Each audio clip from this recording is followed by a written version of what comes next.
Sailing quiz number 3.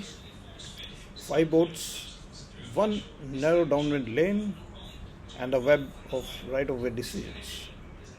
2 leaders glide down on port tack. Behind them, 2 boats approach on opposite tacks, one on port, another starboard. Between all these 4, a lone starboard boat demanding respect under Rule 10. So the questions here are: which rules apply between the boats?